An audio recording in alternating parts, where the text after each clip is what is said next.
আসসালামু আলাইকুম বাবা। তোমার কাছে আমার একটু বিষয় জানার আছে।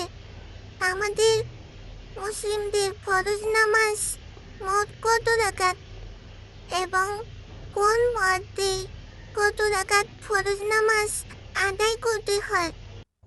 ওয়ালাইকুম আসসালাম ওরহমতুল্লাহি ওয়াবারাকাতু। বাবা, তুমি যে বিষয়টা জানতে চেয়েছো, আমাদের মুসলিমদের ফরজ নামাজ মোট 17 রাকাত।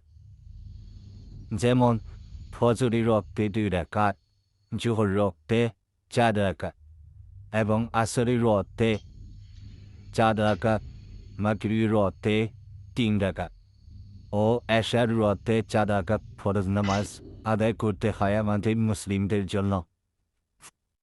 ধন্যবাদ বাবা। তোমার কাছ থেকে আজকে আমি নামাজ সম্পর্কে একটি গুরুত্বপূর্ণ বিষয় জানতে পারলাম।